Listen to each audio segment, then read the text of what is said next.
So welcome, friends, to the second day of unconsciousness.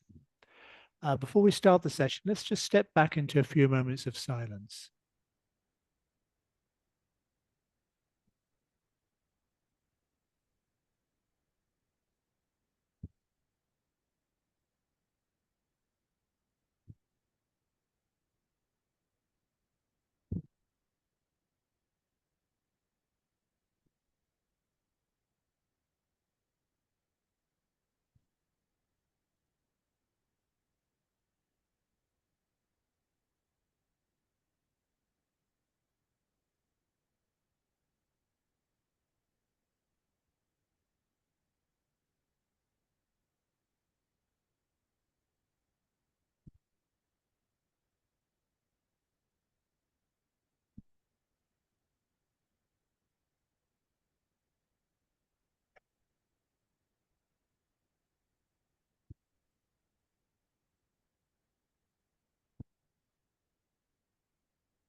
So warm greetings to you all.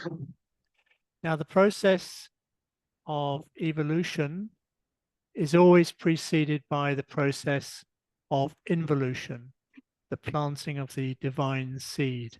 And over the vast expanses of time, evolution takes place, and the end result is transformation.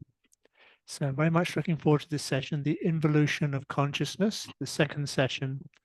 Over to you, Dr. Basu.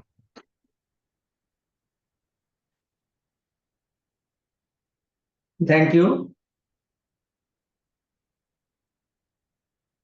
So we start from where we finished yesterday, that we would talk about the descent or involution of consciousness. And I told you that that is the hard problem of consciousness research. Consciousness researchers have now declared that this is the hardest problem for them all. That they can explain the phenomena of consciousness, but they cannot explain how consciousness, with its variety, with its color, can emerge from the inconscient or from matter. Because science believes that evolution starts from matter. Aurobindo states that it starts from inconscience, from where matter is first produced. So it is, Aurobindo goes below matter to the inconscience. But anyway, how that can emerge, with so much color, with so much variety, with so much buoyancy, with so much multiplicity, how that can emerge from a substance which you can, from which you can understand only physics and chemistry. So, and then Aurobindo answers this question, because he explains that the high consciousness, the supreme consciousness, Satchidananda, comes down into the inconscience. And while coming down, it doesn't come down in a haphazard way. It comes down in a systematic way, producing typal planes, involutionary planes of consciousness, non-evolutionary planes of consciousness which do not evolve until it reaches the bottom, where the matter, where it is fragmented, and then an inconscience where everything has become opposite. So we will share the screen and follow the slides.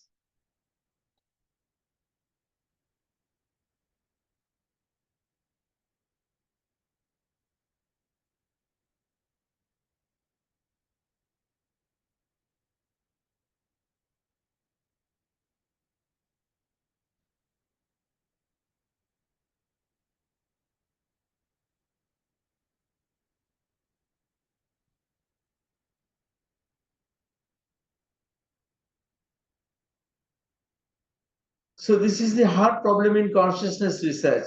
How does one account for a bursting out of forms, colors, variety from matter, from the stuff of physics and chemistry? Sri Aurobindo answers that nothing evolves from vacuum. Nothing evolves from zero. You see, nothing evolves from zero. Whatever evolves must have been involved as a potentiality in the inconscious. So whatever is evolving must be there as a potentiality in the inconscious. And this process of involvement is called involution. This process of involvement is called involution. So now there are several lines of descent. There are several lines of descent. So we will focus on 5 lines of descent of consciousness. There are 5 lines of descent of consciousness on which we will concentrate. The first line is Satchidananda, coming down. Existence, consciousness, bliss. Now Sri Aurobindo modified Satchidananda as Sat Chit Shakti Ananda. Existence, consciousness, force and bliss. Sat Chit Shakti Ananda. Because it's Chit Shakti that is coming down and is forming the different planes of consciousness. The Chit Shakti is coming down and forming the different planes, the planes of involution and the planes of evolution. Existence comes down, and it is there as the inmost essence of everything. Existence comes down to be the inmost essence of everything in a poise in which it is known as the self. And Ananda or bliss is the value aspect of creation. Bliss or Ananda is the value aspect of creation. And its consciousness force, which Sri Aurobindo has modified Chit Satchidananda, Sat Chit Ananda, it is Sat Chit Shakti Ananda, because consciousness without force is ineffective. The force may be dormant, the force may be active. The force may be dormant when consciousness is not acting is devoid of any phenomena, or the force may be active. So this Chit Shakti is coming down and forming the planes of consciousness. And you see that the first line of descent is this, that Satchidananda comes down into the supermind, from there into the overmind, from there into mind proper, and the intermediary psyche, or the intermediary soul, that supports the mind, that supports the system, and life, then matter. So this is the first line which comes down.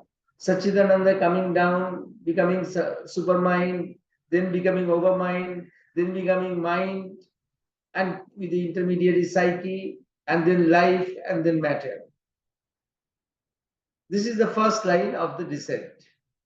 Now we have to understand what is descending. What are the planes? What are the planes through which the consciousness is descending? Now, in this supermind, concept of supermind, Sri Aurobindo has answered another significant question, which was never answered before. How one became many. We have seen that it is said in the scriptures that one became many. But how did one become many? Now, Swami Vivekananda, a person like Swami Vivekananda told, it is there in his collected works, that no explanation has been given for the last 3,000 years. No explanation has been given for the last 3,000 years for how one became many. It has been described as Maya, but Maya is a descriptive term. Maya is a description, not an explanation, not an explanatory term. So Maya is a descriptive term, not an explanatory term. And Sri Aurobindo explains that Satchidananda is programmed in the supermind. The software programming happens in the supermind to manifest the many. You see, the one becomes many, that is a programming for the one will become many. And that programming takes place in the supermind, which is just below Satchidananda. Just below Satchidananda is the supermind where the programming takes place. Software programming takes place where one becomes many. But the many and one are held there in unity, in perfect balance. Though one becomes many in the supermind, the balance between one and many is perfect. They're held there in unity. This is the difference When consciousness will descend further, that unity will be broken. That unity will be broken when consciousness descends further.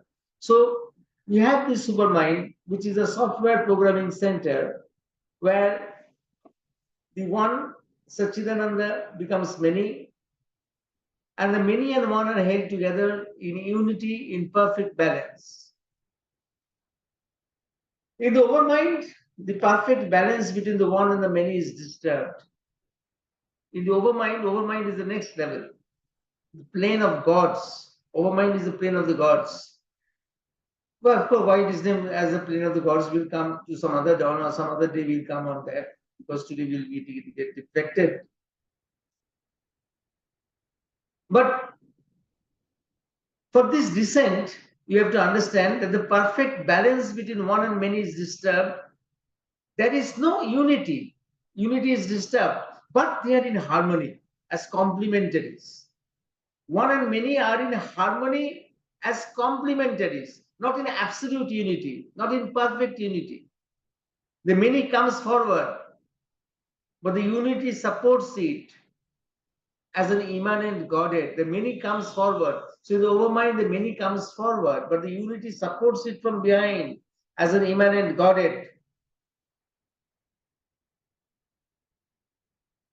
In supermind, infinite is crystallized into individual centers. In overmind, these centers become individualized and self-centered. In supermind, the infinite is crystallized into individual centers, because one has become many, but these centers are there in unity with the totality, and overmind this unity is disturbed, so these centers become individualized and self-centered, but they are in harmony. But they are in harmony with each other. One and many are harmony with each other. Centers are in harmony with each other. In the mind, when it has come to the mind, the original unity is lost. The original unity has been lost. Unity remains an abstract concept. Unity in our mind is an abstract concept. Individualities become totally isolated and independent and mutually conflicting. Individualities become totally isolated and independent. All the factors that comprise the multiplicity are independent factors, whether it is human beings, whether it is non-human entities. They are all independent factors and mutually conflicting. The one absolute in its downward march towards multiplicity loses its subtlety. The one absolute in its downward march towards multiplicity loses its subtlety and becomes crude and rigid.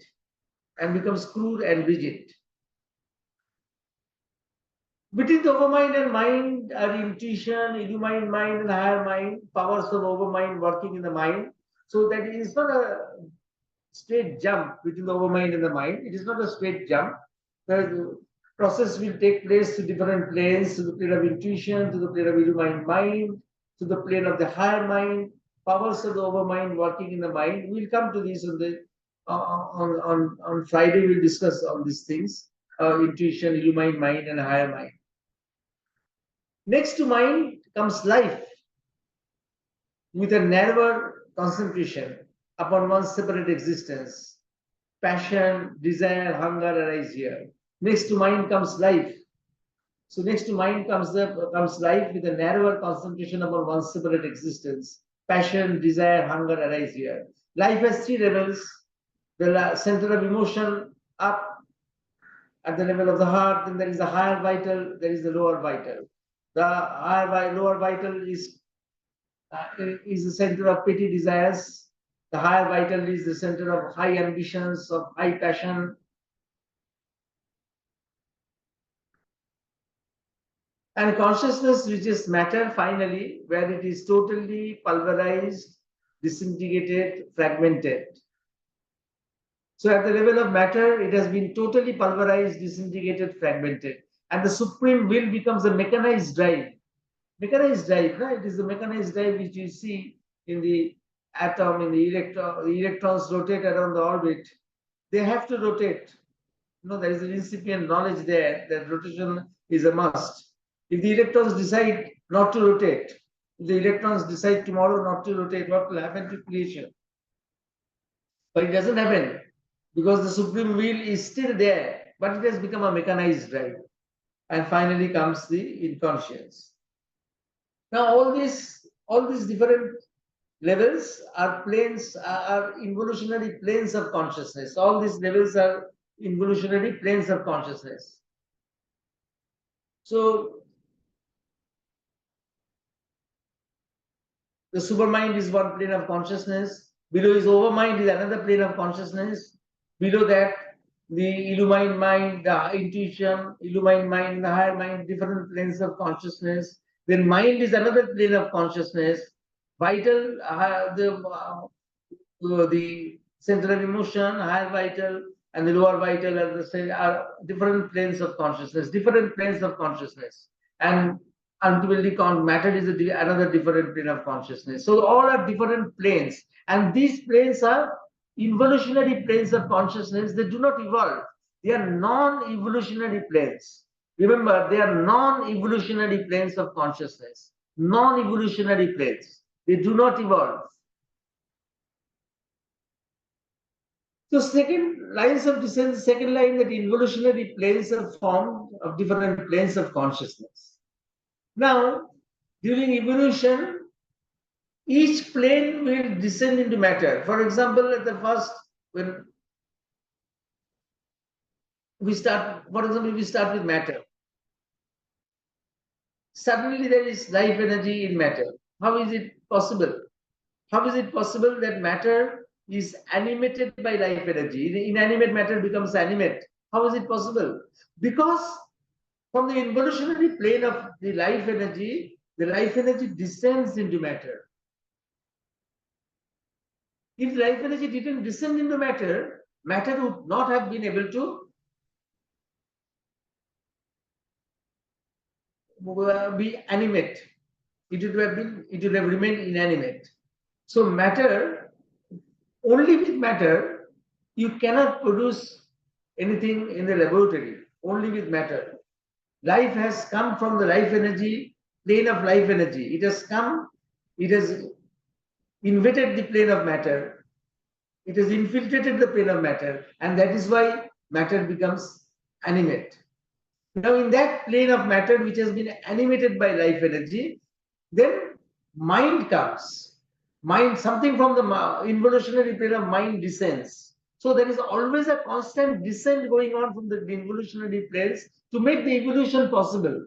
To make the evolution possible, always from different levels at different points in time, something descends. Something descends which will come out. So of course, something evolves from below, but something has to descend from above. As a potentiality, all these things are embedded from below, but as a potentiality, but potentiality will not become full unless there is a descent of the plane from above. So there is a descent of life energy in matter, and then life energy in matter, together with that, matter and life energy. So mind descends upon that. So all other different planes of consciousness will descend. So there is a second line of descent.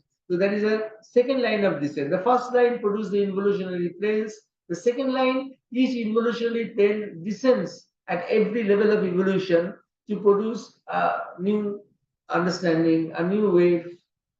So this is the second line of descent. But now comes the most difficult thing. The descent of the personality. Now, a state of consciousness, planes of consciousness, you can view as a plane. You can view as a plane. You can also view the same thing as a being, B-E-I-N-G, being. So each plane of consciousness, you can just conceive it as a plane of consciousness, as a realm of consciousness, but you can also conceive it as a being, as a personality. The absolute manifests itself in two terms, a being and a becoming. The being is the fundamental reality. The becoming is an effectual reality. This is just shown in these words. The absolute manifests in two terms, a being and a becoming. So the being is the fundamental reality. The becoming is an effectual reality. So the plane of consciousness is a becoming, but the plane you can also understand as a personality, as a being. It is a dynamic power and result, a creative energy and working out of the being. The becoming is an effectual reality. The becoming is a dynamic power and result, a creative energy and working out of the being. A constantly persistent and mutable form, process, outcome of his immutable formless presence. A constantly persistent and mutable form, process, outcome of his immutable formless presence. So we view that as a being, and when we as a being, it comes down. It is the personality which comes down and it splits into different sub-personalities, sub-personalities, and so on. One cannot explain the appearance of consciousness out of inanimate matter unless one accepts a being behind who applies the force and also becomes matter. One cannot explain the appearance of consciousness out of inanimate matter unless one accepts a being behind who applies the force and also becomes matter. So,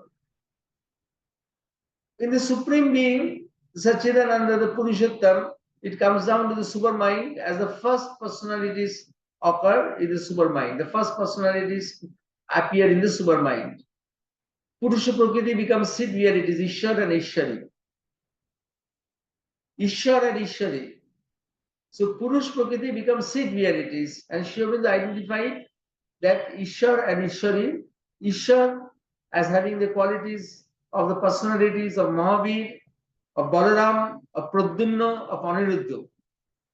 Mahavir, Balaram, Pradyumna, and Aniruddha. And Ishwari, the complementary forces of Maheshwari, Mahakali, Mahalakshmi, Mahasaraswati.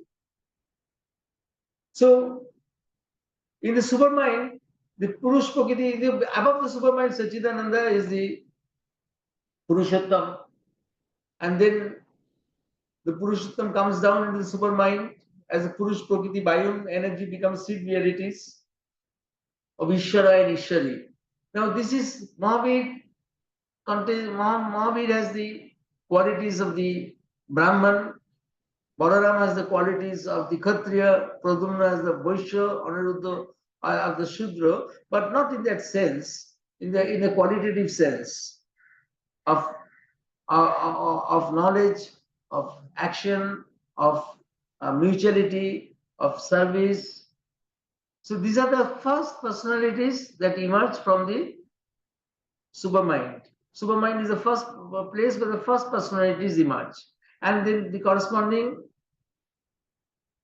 forces of Ishwari, of Maheshwari, Mahakali, Mahalakshmi, Mahasaraswati. And in the overmind is the abode of gods who are different poises of one Godhead.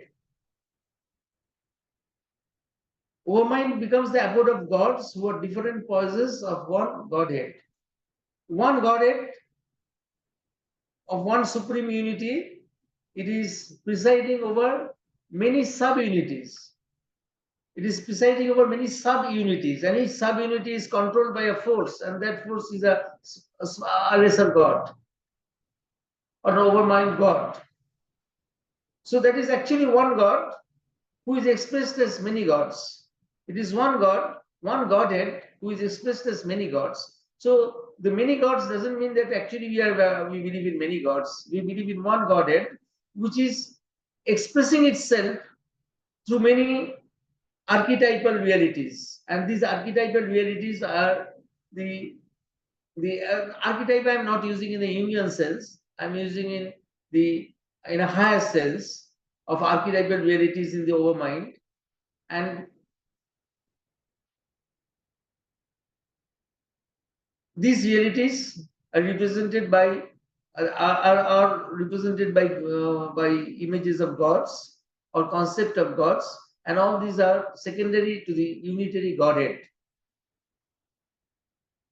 But ultimately, when it comes to the mind, then it becomes the ego-bound individual. The personality becomes the ego-bound individual. So the supreme personality, which had become seed realities, Ishvara and Ishwari, and overmind becomes gods, and the mind it becomes the ego, same thing. It's the same personality which is descending. It is breaking down. It is breaking down into sub-personalities, sub-sub-personalities, sub-sub-sub-personalities. So it is the same personality which is breaking down. And ultimately it comes to the mind as the ego-bound individual. And between the overmind and the mind, there are lesser gods or formations. Mind is ego-bound individual. Vital becomes, the personality becomes the Asura. The same personality becomes the Asura in the vital, the demon, the mentalized vital being. The vital being who has become intellectual. The vital being who has become intellectual, that is the Asura. Perverse power, intolerably arrogant. Perversity and arrogance is the hallmark of the Asura. And that is a mentalized vital, a vital which has become intellectual. And the middle vital is a Rakshasa, passionately violent being, insatiate hunger. So what was Asura in the higher vital becomes Rakshasa in the middle vital. So that is the demon who is passionately violent. You see that in the vital it is perversity. It is perversity. It is perversity which is more important. But in the middle vital, that insatiate hunger is more important. Passionately violence is more important. And along with the demon is the demona, guardian angels. Of course, in the middle vital also are there the personalities of the guardian angels, the gods of beauty, delight, Gandharvas, Kinnaras, Dionysus, Apollo. All these are there. Also, along with the demon is the demona, guardian angels, gods of beauty, delight, Gandharvas, Kinnaras, Dionysus, Apollo. And when it comes to the personality, when it comes to the lower vital, it becomes the Pishacha, jinn, ghost, ghoul, vampire. So the Pisacha, jinn, ghost, ghoul, vampire, all these become in the lower vital. So the middle vital, so if you remember that the ego-bound individual becomes the Asura in the higher vital, higher vital becomes the middle vital, it becomes the Rakshasa, in the lower vital it becomes the Pisacha, the jinn, the ghost, the ghoul, vampire. And consciousness touching matter, that the personality has disintegrated further, has produced imps, elves, goblins, gnomes, fairies, dryads, naiads. All these things are produced when consciousness touches matter. Imp, elf, goblin, gnome, fairy, dryad, naiad. And then in matter, consciousness has become totally pulverized. It has become inert particles. So this is something which I would like to tell again. The supermind becomes, because this is important, the personality, how it breaks down. The same personality which is above in the supermind becomes, when consciousness touches matter, it becomes the imp, the dwarf, the same personality. So the Purusha Pragita becomes the seed where it is Ishwara and Ishwari. The first personalities are there in the supermind. Mahavir, Balaram, Pradyumna, Aniruddha, and Ishwari, Mahashara, Mahakali, Mahalakshmi, Mahasaraswati. In the overmind, there are the abode of gods, who are the archetypal varieties of different type of manifestations that are going to take place. In the overmind, where the many has come forward, the manifestation will start, and the manifestation has to have be supported by archetypal realities, which are gods, and which are all derived from one godhead. And in the mind, it becomes the ego-bound individual. Between the overmind and the mind, of course, the lesser gods are formacious. Mind, it becomes the ego-bound individual. In the vital, it becomes the Asura, the mentalized vital, perversity, intolerably arrogant, and the middle vital, the Rakshasa, passionately violent, being insatiate hunger, and the lower vital, the Pishach, the ghost, ghoul, vampire, and in the middle vital, along with the demon, is the demona, the guardian angels, the gods of beauty, delight, Gandharvas, Kinnaras, Dionysus, Apollo. All sorts of romanticism, no? When you read the stories of these Gandharvas, Kinnaras, or of Apollo, or dinosaurs, we find all sorts of vital romanticism you find. In the literature, you find all sorts of vital romanticism. And consciousness touching matter, imp, elf, goblin, gnome, fairy, dryad, naiad, and ultimately in matter, it becomes inert particles. So this was line 3.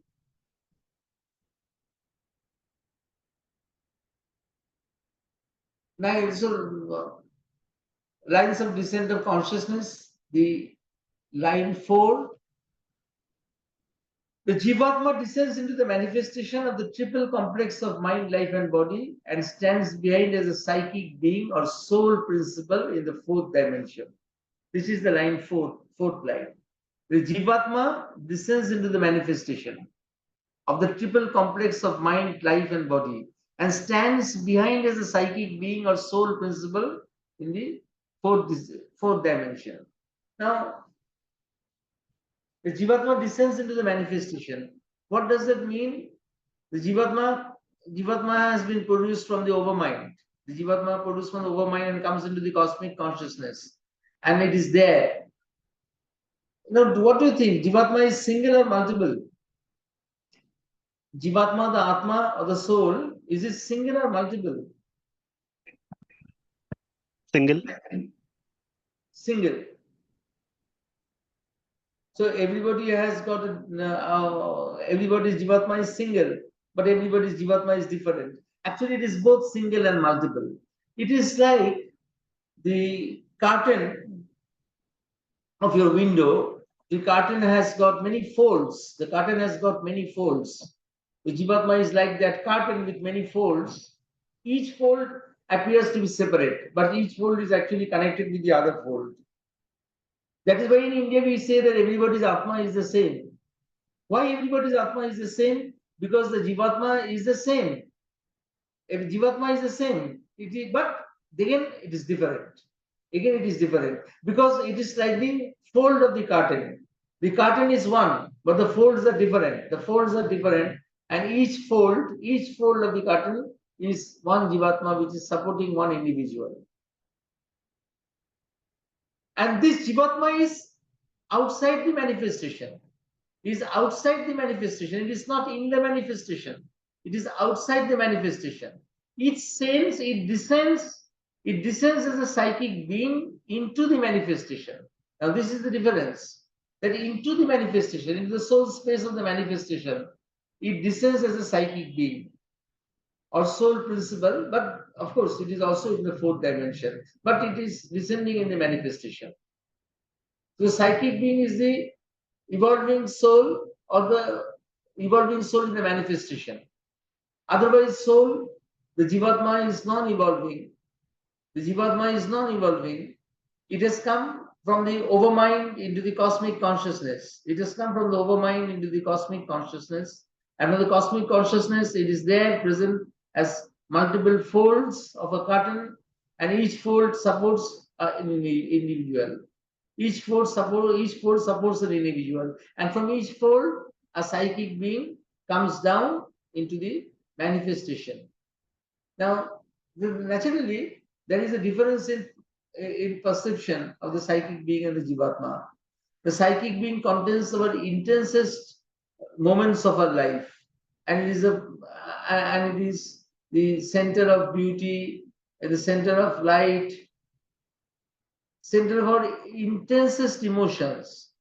And the Jivatma is our widest impressions, or impersonality in personality. Jivatma is impersonality in personality. You see, that is why in India we use the word being to describe a person, not personality, because a being contains a personality, an element of personality, and an element of impersonality.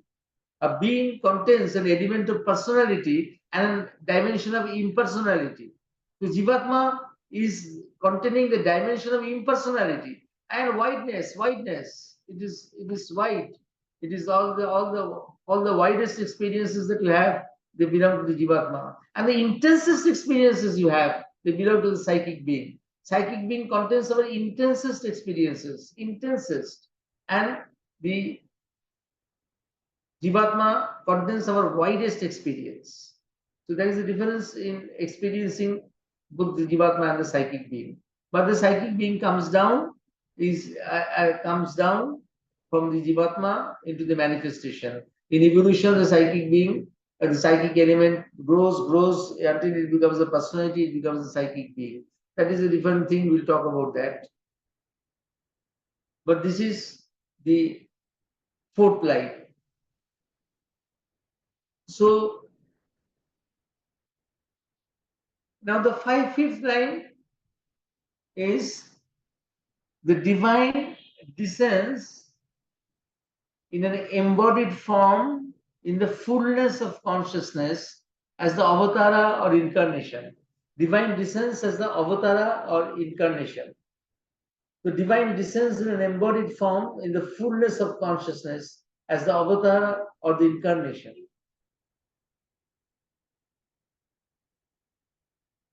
What does that mean? The Supreme Person can descend directly in the plenary self, not through intermediaries.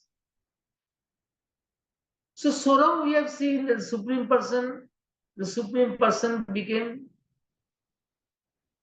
fragmented, divided, as if it is descending through intermediaries until it comes to the ego-bound individual and then to the Asura and to the Rakshasa. But the Supreme Person can descend directly in the plenary self, not through intermediaries. As a forerunner, he or she needs a forward step in evolution. As a forerunner, he or she needs a forward step in evolution. Supreme Person can descend directly, not through intermediaries. So what we have seen so long in the fourth line, in the third line, we have of descent, where the personality descended and got fragmented and until it became imps and goblins and all. But overriding all those things, the Supreme Person can descend directly alone. As a forerunner, he needs a forward step in evolution. Also, his physical presence stimulates physical nature that is obscure to wake up for transformation. So this is his role that he is playing. The avatar of the incarnation plays this role. He needs a forward step in evolution. Each change of evolution in his step is follows one avatar. One avatar comes and leads the evolution forward. As his physical presence stimulates physical nature that is obscure to wake up for transformation. So his physical presence stimulates physical nature that is obscure to wake up for transformation. Now, that is important. The role of the avatar. These are high forerunners in Savitri. He has described the avatars. These are high forerunners, the heads of time, the great deliverers of earthbound mind, the high transfigurers of human clay, the firstborn of a new supernal race, the high transfigurers of human clay. So, you see, this is the very beautiful description in Savitri Sri Aurobindo said that these are the high forerunners, the heads of time, the great deliverers of earthbound mind, high transfigurers of human clay, the firstborn of a new supernal race. And incarnation is a divine consciousness and being manifesting through a physical body. Incarnation or avatar is the divine consciousness and being manifesting through a physical body. It is possible from any plane. It is possible from any plane. So from any plane it can happen. It can happen from the supermind plane. It can happen from the overmind plane. It can happen from the higher planes, any plane. What we call the universal or transcendent mother principle is the embodiment of Chit Shakti in his Ishwari poise. What we call the universal mother. The universal mother is actually the embodiment of Chit Shakti in his Ishwari poise. So what we talked about Satchidananda, Sat Chit Shakti Ananda, Sat Chit Shakti Ananda, because Sri Aurobindo Sri Aurobindo used the word Chit Shakti to design or to designate the force or Shakti inherent in consciousness. Because without force or Shakti, the consciousness is inactive. And of course, we see that there have been descriptions of inactive consciousness, but that Sri Aurobindo says that it is because the force is dormant. The force lies dormant. That is why you are seeing it as inactive. It is not that it is actually inactive. It is the force that is dormant or the force that is active. That is the fact. And this Chit Shakti, this embodiment of Chit Shakti is called the universal mother principle. The universal mother is the embodiment of the Chit Shakti in its Ishwari poise. So this we have to understand, that Chit Shakti as a whole, when it is embodied, it is known as the universal mother principle. It is Ishwari poise. And we understand our mother as an incarnation of this Chit Shakti. We understand our mother, Vidar Fasa, as an embodiment of this Chit Shakti, which should show what is her importance. Because the Chit Shakti is becoming different at different planes, it is becoming different things. And many incarnations are born of Chit Shakti. And the Chit Shakti itself embodied becomes the universal mother. So what is the universal mother? It's not a matter of joke. It's a very high thing. It's not a matter of joke at all, the universal mother principle. It is an embodiment of the Chit Shakti in its Ishwari poise. Sri Aurobindo and the mother are dual avatars, embodying the Ishvara and the Ishwari poises of Chit Shakti at the level of supermind.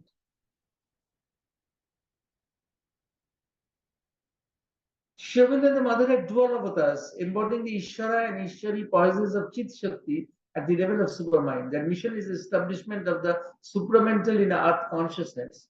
And that is why they have come from the supermind, and they are dual avatars, embodying the Ishvara and the Ishwari poises of the Chit Shakti at the level of supermind. So Sri Aurobindo is embodying the Ishvara poise of the Chit Shakti, combining himself the qualities of Mahavir, Balaram, Pradyumna and Aniruddha, and mother, the Ishwari poise, combining in herself the qualities of Maheshwari, Mahakali, Mahalakshmi, Mahasaraswati. You see, this is for the first time in the world that such a thing has happened, that dual power has come down as avatar.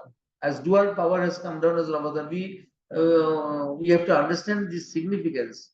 We have to understand their significance. That is the first time in the history of consciousness that such a thing has happened. Because it is the first time the supramental was to be established in the earth consciousness. This mission was never undertaken before. So this mission was the establishment of the supramental in earth consciousness, and this needed a new thing. This needed a new source of avatars. Avatars are there from different planes. You see that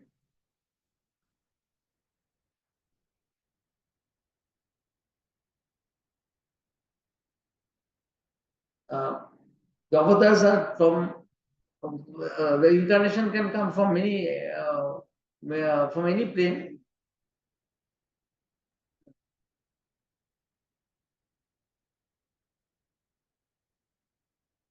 Yes, an incarnation is a divine consciousness and being manifesting through a physical body. It is possible from any plane. So long, avatars have come from different planes below the supermind, but they were important. They are also avatars. There is nothing superior or inferior to it. Every avatar has his own right to be established as an avatar, but it is possible from any plane. What I am trying to focus is that an incarnation is a divine consciousness manifesting through a physical body. It is possible from any plane. So Sri Aurobindo and the mother are dual avatars embodying the Ishvara and the Ishwari poises of the Chit Shakti at the level of supermind. Their mission is the establishment of the supramental in earth consciousness. Now, Krishna opened the possibility of overmind, leading by normal course of evolution. You see, if you compare the avatars, what the avatars have done, Krishna opened the possibility of overmind, leading by normal course of evolution. So Krishna followed the normal course of evolution. Krishna followed the normal course of evolution to open the possibility of overmind.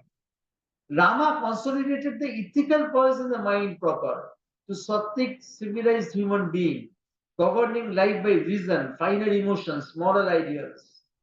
So you see, what does Rama signify? Sri Aurobindo explained Rama's significance, Lord Rama's significance. That Lord Rama is the is the avatar at the level of the ethical mind. So below the ethical mind is the infra-ethical. You see, before ethics was established, what was there? There was chaos. Before ethics was established, there was chaos. If ethics was not there, then there is no morality. There is no finer emotions. There is no rule of life. A mother doesn't marry her son, but animals do. The animals, the mother, the mother dog or the mother. You see, the mother swine will have relations with her son. That is why we all over the world. You see, I'm all over the world. The commonest abuse that is heard is son of a bitch, son of a swine, son of a dog, son of a bitch. Why it is said that? Why that is so common all over the world? Because we still carry that infra-ethical root in us. Son of a dog, son of a bitch is the most common gully, is the most common abuse, is the most common abusive term that we use throughout the world in all cultures. Because human beings in all cultures, they come from the same stock of evolution, and we carry the same infra-ethical element in us. That infra-ethical element in us is carried. And to correct it, Sri Ram came. Sri Ramchandra first met Ravan in the battlefield when Ravan was unarmed, so he didn't fight because he was not armed. So he said, that is not my ethics. I don't fight an unarmed person. So establishment of ethics was a very important part in the life of humanity. And Sri Rama's life shows the way. So he is an avatar of the ethical mind. He is an avatar of the ethical mind. So you see, from different levels, avatars come.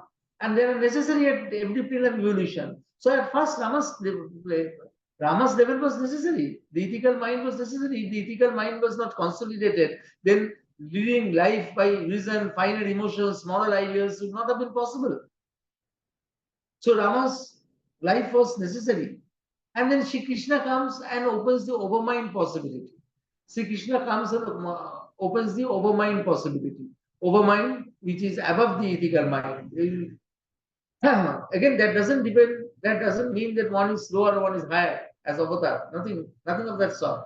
At each plane, someone comes to lead the evolution further. So at one plane, Sri Ram came. At another plane, Shri Krishna came.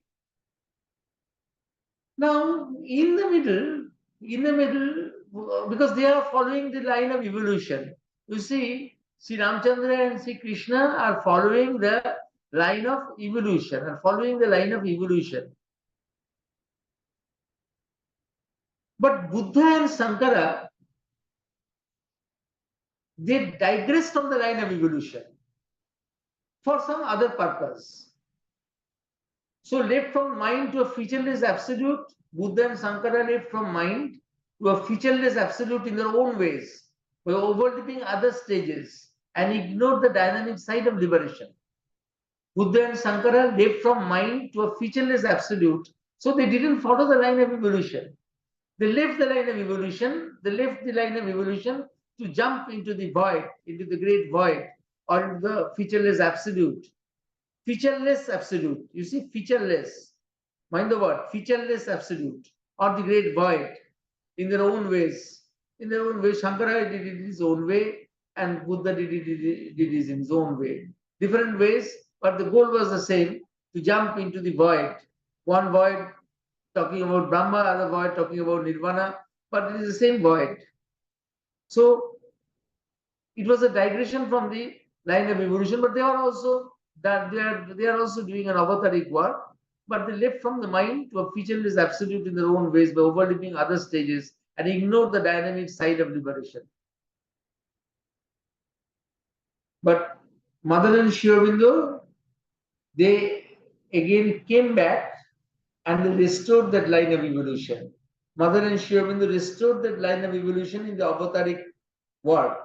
In the avataric work, they restored the line of evolution. What Buddha and Sankara had deviated from that path for reasons, for other reasons, which was also necessary, perhaps, which was also necessary for the fullness of experience to be gained by humanity as a whole. Humanity as a whole has to gain the fullness of experience, and to have that fullness of experience, the deviation was necessary. So, but it was a digression from the evolutionary ascent. It was a digression from the evolutionary ascent. And Mother and Sri Aurobindo, they come and restored that. They come and they restored that. Because the next normal state is not a featureless absolute, but the supermind.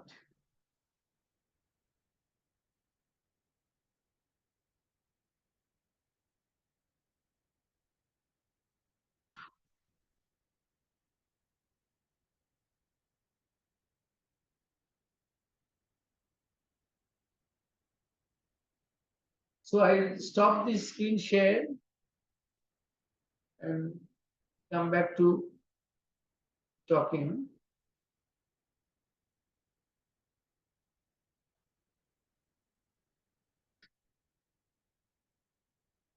So I tried to present to you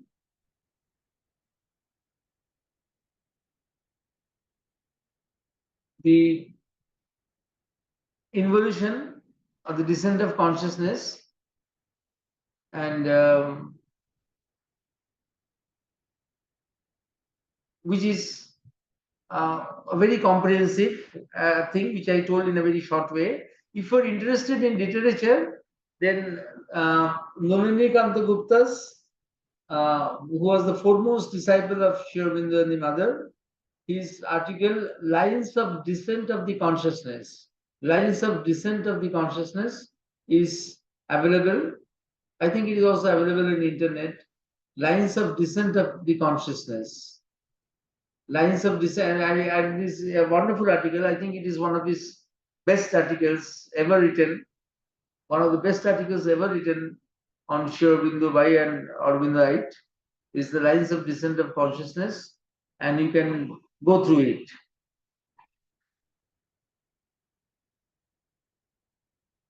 So there are other descents also. We talked about 5 descents.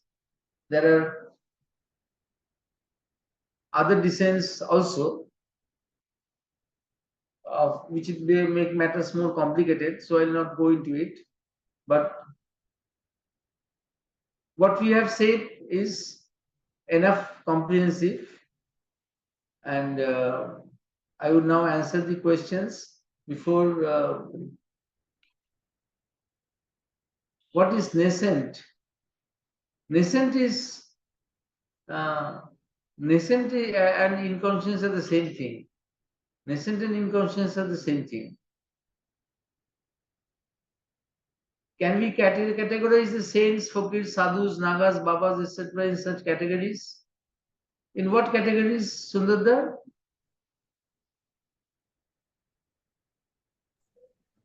In the different levels which you are talking about of consciousness.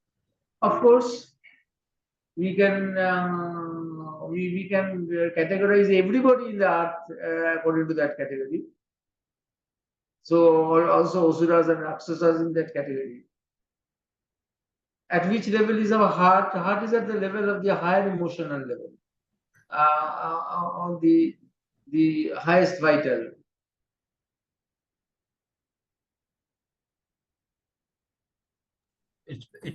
It difficult to When comprehend. you say that, does it descend when we are born, or it is already there when we are conceived as human form? You're talking about Jivatma. Yes. Now, this usually the psychic being joins a person when the person is being born, but very rarely it can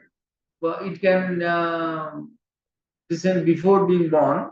But usually, when a child is being born, after that the psychic being comes and joins. If I can just add, according to me, when we are born, our head is towards the sky, and the entire cosmos is interacting with us. I mean, that effect, is there an effect like that?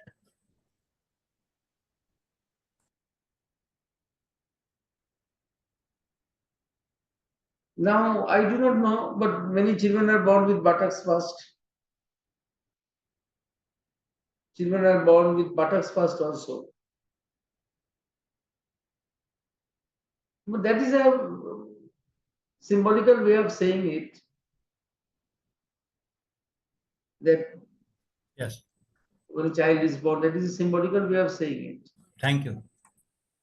It is not he or she, but it would be the right way to describe it.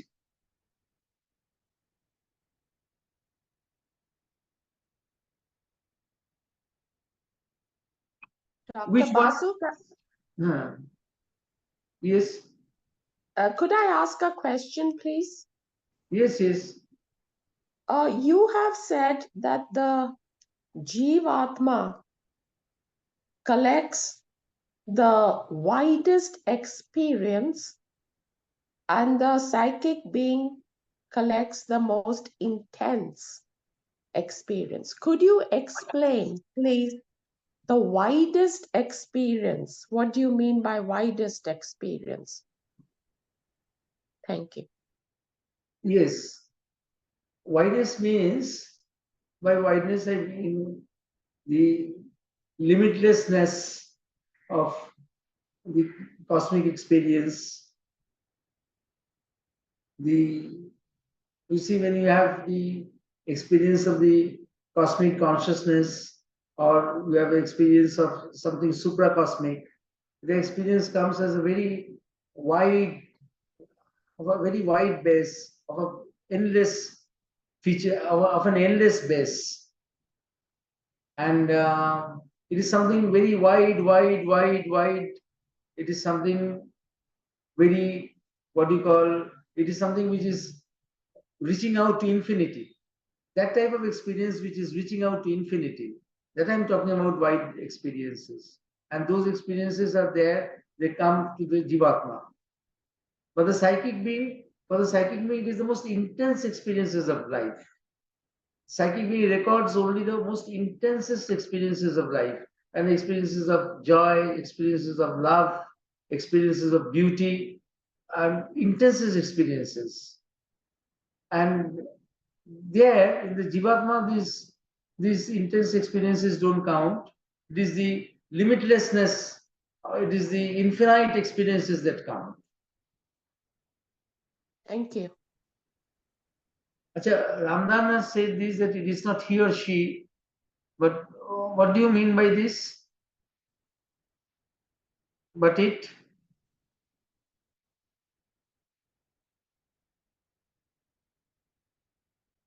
Our mother has said this. Will you clarify? You have written that in chat box. It is not he or she, but it.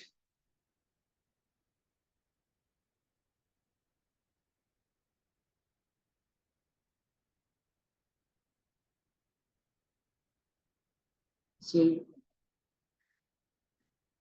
might be avatar, or the avatar is not a he or she or it. You can describe like that. But then there is the male component and there is the female component also. Are Chaitanya, Ramakrishna, Vivekananda also avatars? Sri Ramakrishna and Chaitanya are, Sri Aurobindo has classified them as avatars, and Vivekananda as a Vibhuti, who is who supports the avatar, or who comes intermediary between the avatars. And Chaitanya as an avatar, but Avatarhood was expressing his avatarhood at times, not always. At times he was expressing his avatarhood, at times he was not expressing his avatarhood. And Sri Ramakrishna also as an avatar. Vivekananda was also incarnation of Lord Shiva. Who? Swami Vivekananda. Yes, incarnation of God, but Vibhuti. No, is he a incarnation of Shiva also? Sri Aurobindo said. No, but Sri Aurobindo has classified him as a Vibhuti. Okay. Him, Shankara, and Prophet Muhammad, Sri Aurobindo has classified as Vibhutis. Psychic experiences continue in next life. After death, the psychic being goes at rest. After death of a person, the psychic being outlives the person, and then when the person has died, it goes at a resting period. It goes to a psychic rest, and then when it comes back in the next life, it continues its work. Sir, may I ask? Yes, sir. Yes, Can you yes. hear me, sir? Shunte Bachchan, can you hear me? Yes. See, what I understand, I'm just thinking about the past. If we understand, or if we believe, or if it is true that India or this part of the world, we were blessed with an Vedic Kal or Vedic age. Now, during that age, it is not that there were no human beings. There were human beings, both male and females, but their level of awareness or consciousness, if I might term it so, was such that, for example, if there is some disease which is coming, which is there in the environment, they could understand that such and such kind of a disease or the germ is going to infect me and trouble me. So immediately they had that knowledge of eating the correct herb or the flower or the bark or whatever natural food. That is one. Secondly, if a woman and the man, male female, wanted to conceive, it was not a physical touch. It was not a physical bodies interacting. It was a distance. At that peak of time, through the eyes or through the rays, the woman conceived, and that's how the population continued. There was no physicality in that. Thirdly, in the case of childbirth, just by coughing, just by giving a sneeze, the baby was born. So these are the one or two examples which I think holds good at that level of consciousness. Now, what about our present age? Are we going to get those eventually? I mean, does the humanity will come to that stage? That is my question. And in what manner? I talked about that yesterday a bit when I said that at one phase, intuition was more widely available. Intuition as knowledge was more widely available.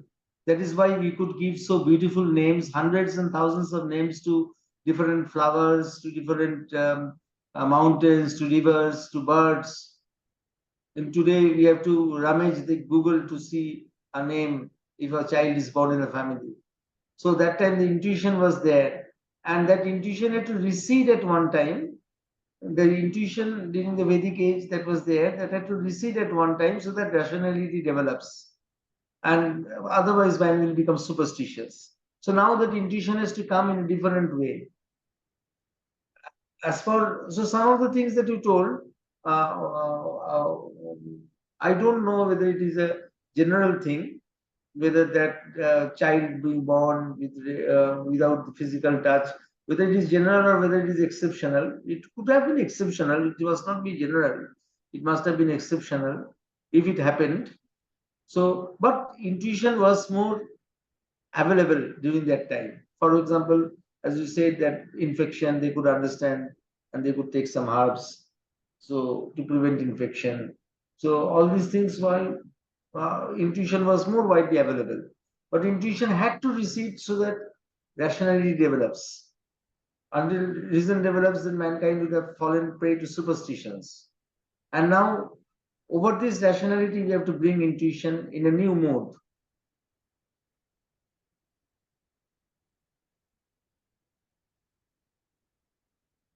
Ahead, any stepping stone, or how does it start? Or is there any line of action, or what it is? I think this is now time for us to start about this development of this evolution of cognitive consciousness. That Aurobindo has shown that the cognitive consciousness can evolve. The cognitive consciousness can evolve, and this today we are now poised to go in for an evolution of the higher mind, which is going to happen. Which is going to happen. You see that people all over the world, the youth mind, global youth culture all over the world is changing. It is now nobody, usually the youngsters, they cannot be, they are not bound to dogmas. They are not bound to dogmas. With old type of political formulas also, you cannot bind them together. They are not bound nowadays. They are more free. So the mind is becoming what you call, the thinking is becoming more circular. From linear to non-linear way of thinking, we are progressing. And that is why you see during our times we had science, arts, or commerce we could take. But now the divisions have gone away. A person can start as an engineer and end up as an accountant. And so all the artificial divisions which were there so long in our times, that has now changed completely, or is changing completely. So that means that the global youth mind is becoming more receptive to new ideas, new thoughts. So now the time has come for us to shift to the higher mind, the first level of the supracognitive consciousness. Now the time has come. If you don't do it, then we will perish. If you don't do it, we will perish. If you don't, Aurobindo, the Life Divine has said that this evolutionary next step in evolution, if we don't take, what will happen? You see, he said that mankind might stick up, might end up in remaining in one level of mediocrity, or the primitive barbarism can come forward in new forms. Resurgence of the primitive barbarism in man, this is said. So if we are not conscious to take this evolutionary challenge, then this thing will happen, as Aurobindo has said, that the resurgence of barbarism in new forms, and that we are seeing all over the world today. The resurgence of barbarism, we are seeing that, isn't it? You find in the newspapers, you open the newspapers all over the world, you see that. So that is going to happen. Otherwise, we should take the step. We should take the step forward.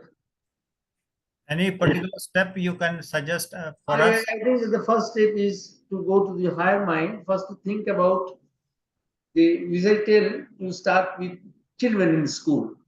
Pardon me, sir? For example, to teach that the opposite of what I think is true.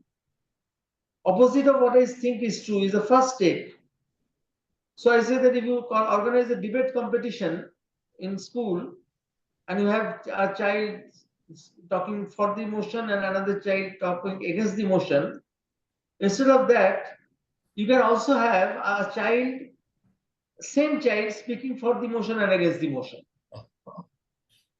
One can train one's mind in such a way that one can be trained to say eloquently for the motion and eloquently against the motion. If a child can be trained to play chess with oneself, children are taught to, you see, children sometimes they are taught to play chess with oneself. If one can play chess with oneself, one can also think with oneself or opposite things. Then the mind will become free from religious dogmatism or fanaticism. What I think is true, to rule out of that idea. First thing is that. So now the time has come throughout all over the world to shift to this, gradually shift to this higher mind. Dr. Basu, am I audible? Thank you. Yes, yes. Okay, a few things. One is, when you touched upon the inconscient, Sri Aurobindo somewhere also says about the nascent. Would you please explain that? About the inconscience. Nascent, N-E-S-C-I-E-N-T, nascent. Nescience is the absence of consciousness. Okay, Nescience is also the absence of consciousness. Interchangeable words. understand. The other thing, when I said he or she, somewhere it says 1 in 2 and 2 in 1. So the 2 in 1, the 1 is the Satchitanand and 2 is the supermind stage where there is Ishvara and Ishwari. Is that the right understanding? Yes. Okay, good. Now, the third point that you raised, and I raised this yesterday too, which was that the Jivatman is unborn, it only comes into it.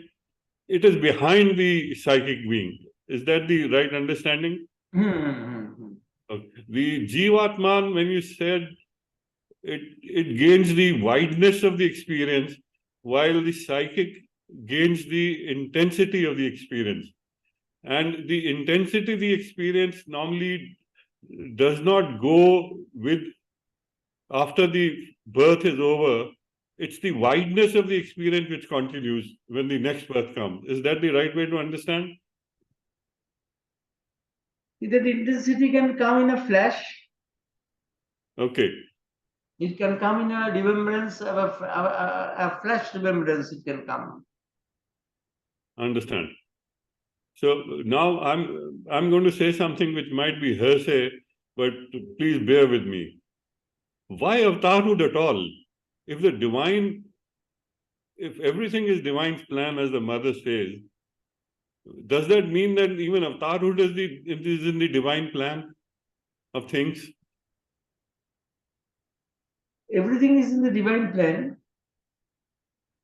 So the coming of avatars is also in the divine plan. My Yes. question is, why would the divine need to come in as an avatar?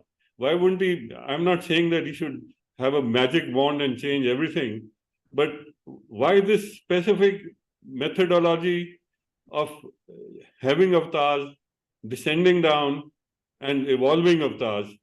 What was the need for it? I still haven't been able to comprehend that. So please, if you can explain No, that. to break the human resistance and inertia is needed. Okay. The breaking of the human inertia and the human resistance is needed. Understand. The other thing I live in Gurugram, and we have a society branch here, and this discussion keeps going on. And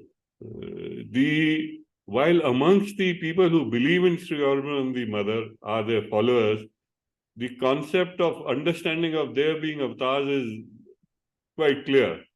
But the moment you mention it to people who are not attuned to their way of thinking, it becomes a controversial issue. Am I right?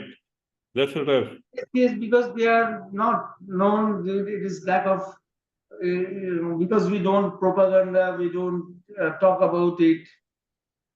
That is why, or we don't preach about it. That is Yes. why it is like that. No, but the difficulty comes about, they think that, oh, your people who you believe in, and people is a misnomer, you think they are avatars and others are not avatars. So sometimes it's best to keep quiet rather than proclaim. Yes. It is best to have in-house sessions and keep it in-house among ourselves. Understand. Okay, good. Thank you. But I think you're doing wonderful work, sir. We are very grateful. I mean, there are lots of concepts which are getting cleared up. Thank you. Thank you. Just to add, sir, the teachings and the philosophy of Mother and Sri Aurobindo are very, very, very tough, sir, to understand. Very tough. How to go about understanding it in a simple way would be very, very useful. You know, it's very difficult to understand his philosophy or his thinking, what he is writing, and it's very difficult. So beyond the Matha se just flies over the head with all so many words, vital and supramental and all this. It becomes very complex. Yeah. It appears complex, but it is not so complex. It appears complex. What do we do? I mean, how to make it You are not used to these kind of things. That is why it appears complex. But once you are used to it, then you can go on. Pardon me? Once you are used to it, you see, Sri Aurobindo's things are complex because Sri Aurobindo is not writing to please ordinary readers. Yes, true. He is not wanting to please ordinary readers, so he is not obliged to do that. And he said that he was thinking along multiple lines, and thinking along multiple lines, simultaneously thinking about multiple lines, which was strenuous. And this strain I am obliged to put on readers. So, but now with the mind, the global youth mind changing, it will become easier. You see, so long it was difficult because of our global mindset, which was more attuned to linear thinking. The more the mindset goes to non-linear thinking, the more the global youth mind will become receptive to Sri Aurobindo's thoughts. It is very difficult to understand Sri Aurobindo for the last 100 years. He has written. It is now only that the youth mind is changing, and the transition from the linear to non-linear way of thinking is going on, and that is why it will become easier now. So, Dr. Basu, can I just add something for Mr. Sundar? My wife also finds reading Sri Aurobindo very difficult, right? So I told her to start reading the mother's works, and that helped her greatly. Yes. So, yes, but if you see that the mother's works about the body consciousness, easy to read, but difficult to understand when she talks about the cellular integrity, cellular will. Yes. And I have a question on that, and maybe I don't know whether this is the right time to ask you or not, but Sat Prem, in his last book, the last agenda item, at the end he talks about and you've also referred to in your book about this, one of the sadhaks who went and lived on an island, what mother wanted to achieve, it was achieved, and it's just that he understood at the end, and the realization came to him later. Is that true? What mother wanted to achieve, she has achieved? Yes. Which is the transformation of the cells.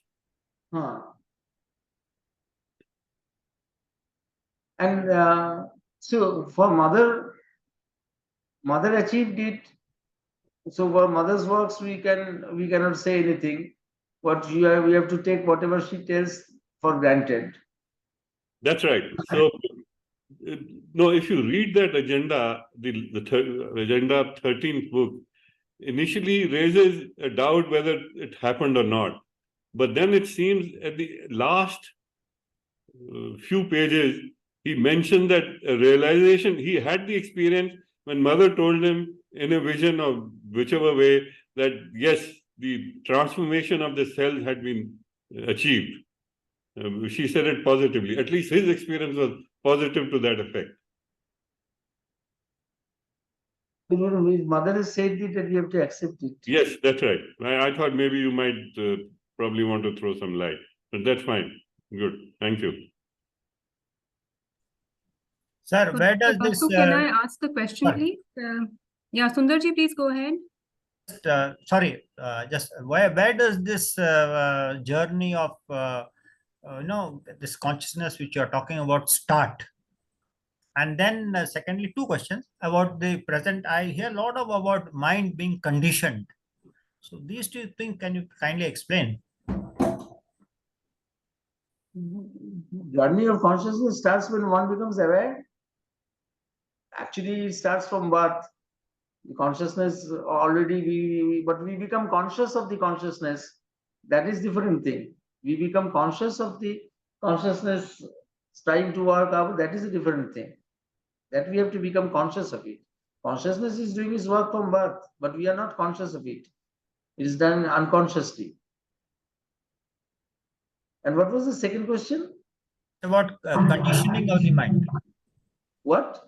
Conditioning of the mind. Everybody says that we are all conditioned by our family, by our education, by our environment. So we have to get out of this We are condition. conditioned by our culture, we are conditioned by our way of thinking, we are conditioned by our education, we are conditioned by everything. That is all right, that is right. We are conditioned by everything. And to break that condition to enter into Sri Aurobindo's world of thought, we have to break that conditioning. That is a difficult thing. That is a difficult thing for people who are not attuned to other ways of thinking. For them, it is a bit easier. And meditation, the role of meditation. Last question. The role of meditation, you see, what you are doing for meditation, what is the aim for meditation? You can have meditation, there are different roles of meditation. You can have meditation for silencing the mind. I think that the first thing in meditation is to make the mind silent so that intuitive ideas can get a place to lodge in. That should be our first goal, to make the mind silent so that intuitive ideas can find a space to lodge. Yes, Ritu? Yeah, Dr. Basu, a lot of things which we discussed today, like the different lines of evolution, they were a little abstract. I mean, I could understand very little of it.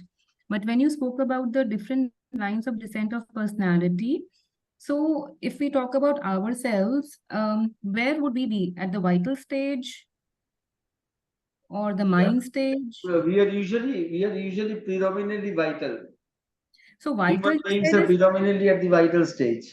but vital you said is Asura and Rakshasa and All these are are we things kind of an inside us. Asura? Asura is inside us. It's not outside us. Inside Okay. us, the Rakshasa which has become intellectual has become the Asura. Okay, like the arrogance and all those things are Asuric qualities. Yes, all these qualities we have. All these qualities we have. So when we meet some people, they seem to be above all these arrogance and all those personality traits.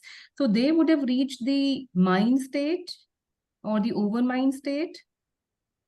Overmind is a very difficult place. Okay. Overmind is a very difficult place. You can't say that we'll have reached the overmind stage, but of course, we are at the level of the mind. But at that time, it doesn't exclude that the level of the vital. No? That is also within us. So even at the level of the mind, the vital is still within us, very active. So normal people who take birth like us, we will always be in the vital stage only, or we can transcend to the mind stage?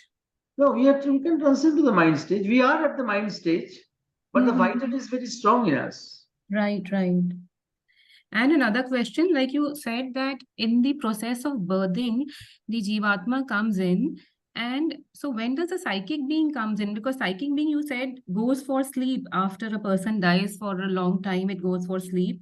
So won't both of them set in together or they set in separately? So the psychic being joins usually at birth or just after birth. Usually. In some rare cases, it may join before birth, when the child is, when the baby is in the womb. But usually it joins just after birth. Okay. And yesterday's session, you said that the first step, if I understood it well, is the connection with the psychic being, the realization of the psychic being. And in this, the realization of the psychic being, is it the same as the realization of the Jivatma, or then they are separate? No, they are separate.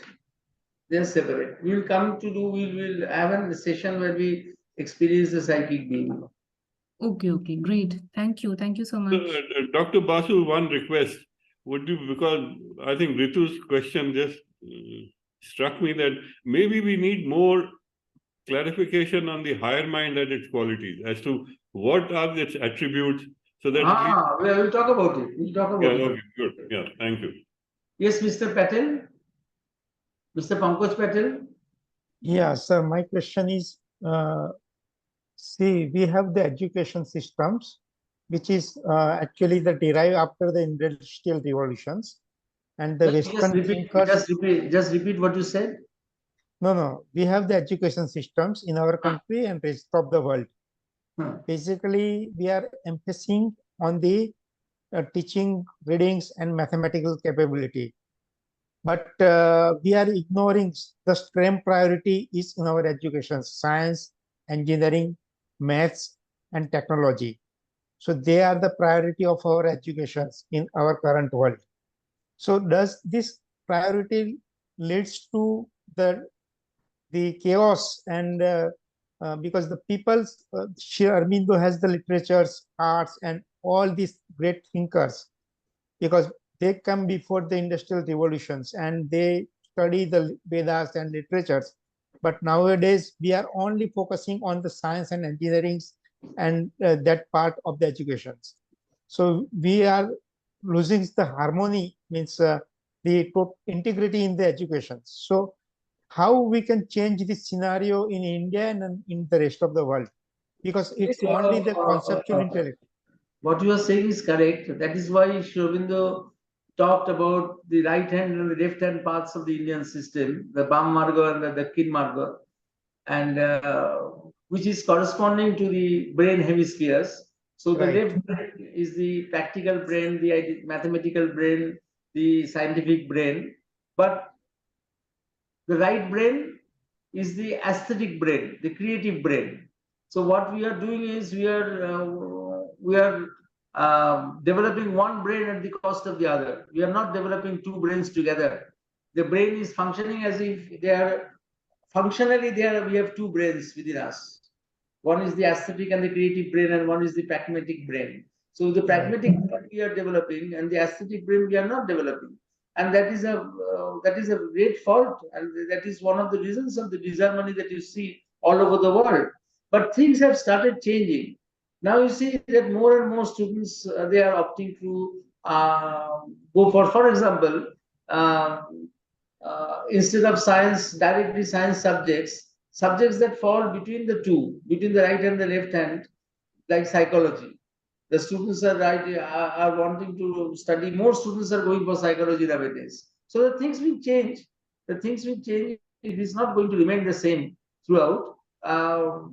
For example, in France, from France, there are people who come here, and they were telling that the mathematical institute in France, which is in Paris, which is one of the best mathematical institutes in the world, is getting lesser number of students nowadays. So they are saying that perhaps that science has become too saturated in the minds of people, and that is why people are looking for other disciplines. So somewhere down the line, things will start to change. But as of now, there is a lot of disharmony because of this, which you correctly said.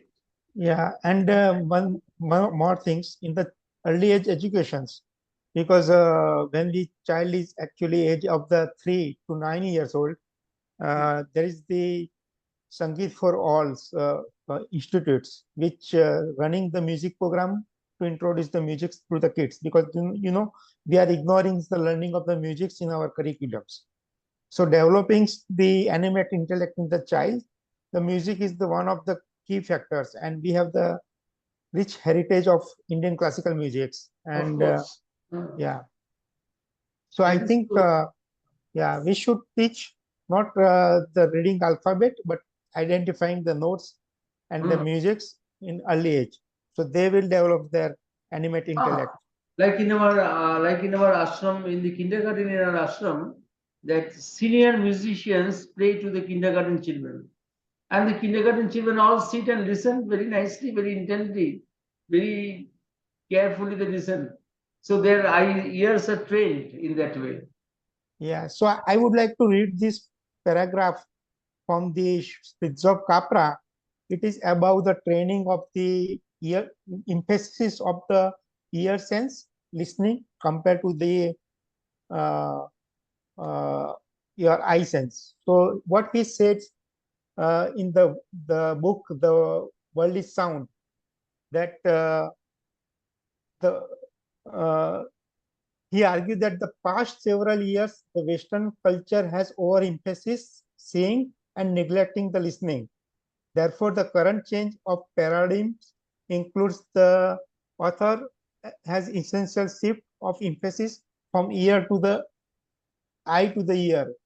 And he showed that shifting from the ear to eye, which will shift the masculine to the feminine value, and it will brings the cultural transformations towards the wisdoms, and it will shift from dominations to the non-violence and peace. Because we are neglecting the listening. Of course. Yeah, so the Physiognomy Capra is the one of the Western thinkers and philosophers. He has written the Tao book, Tao of Physics, Turning Points, the System View of Life. Dr. Basu, one question. You had mentioned about Pishacha and Rakshasa and ghosts and all. Do they exist? I mean, along with us? Yes, they exist, but because they are not on the material plane, with the material senses, you cannot see them. You need to have intuition to see them. You need to develop intuition to see them. You need to develop super-rational techniques of understanding things to see them. But with material senses, because these worlds, the involutionary worlds, do not have matter as a starting point. Our senses are embodied in matter. So with material senses, we can't see them. Unless you can dream of them. Sir, have you ever been able to see them?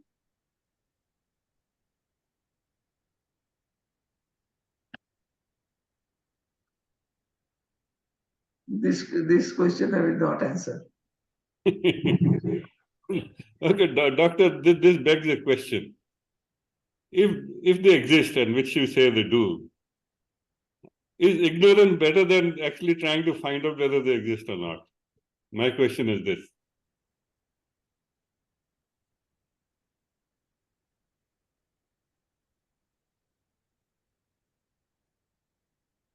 If I may just add something, I think Mother had also mentioned that some people are like vampires, right? They suck your energy. So I don't know if that is the same thing as, being vampires. No, with some people, when you talk, you feel your energy is exhausted. Exactly, yes.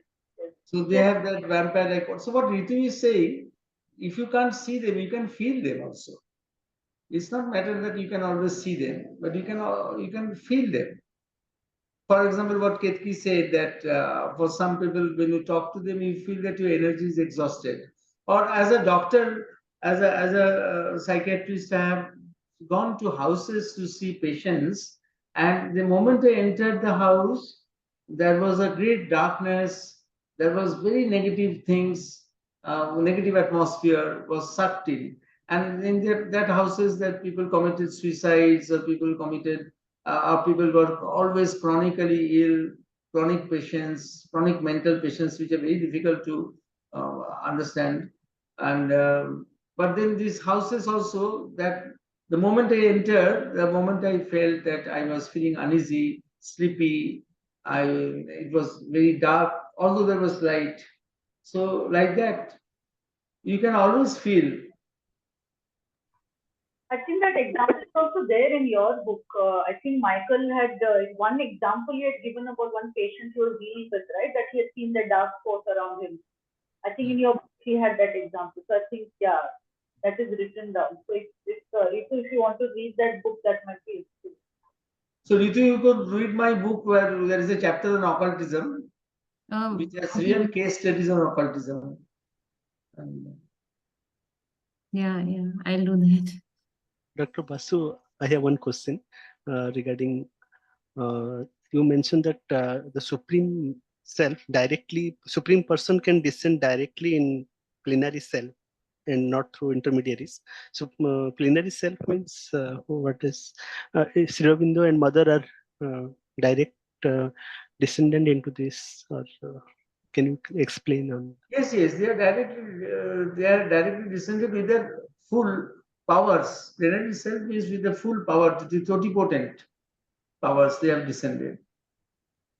Okay. So that is why avatars descend like that with powers. Okay.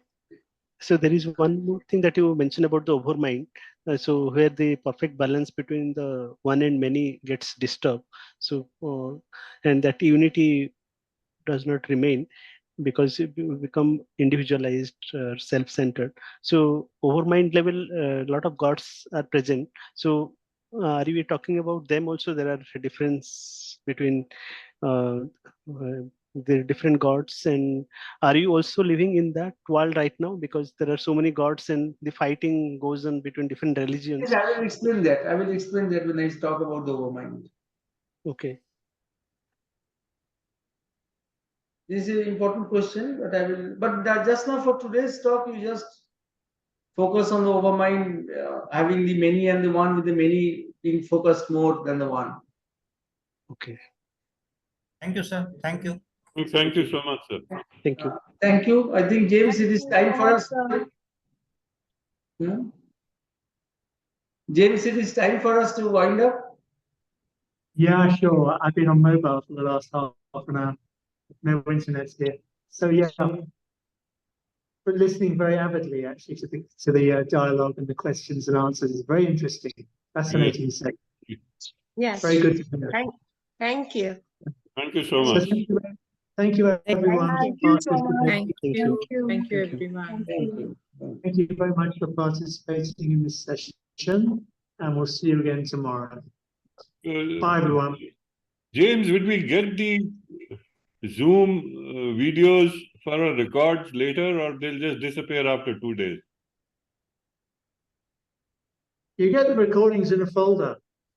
Thing to do is the recordings come in a folder, Okay. and in the folder Yes. Okay. you can download them. In the folder they're maintained in our drive for a long, long time. Maybe I'll need your help for that. Yep. Thank you. If you're going to download via the link, you must download within. Your voice is breaking. You must download within 2 days if you're downloading. Yeah. We can't Thank hear you. you. We've got no internet here, so. Okay. Can you hear me? Yes, we can, but whatever you spoke Wait, was. yeah, we've got no mobile here, no internet here. I'm on data, so Okay. I'm talking from my mobile. Hopefully, it'll be better tomorrow, Okay. and see you all again tomorrow. Thank you, sir. Bye, Thank you, sir. everyone.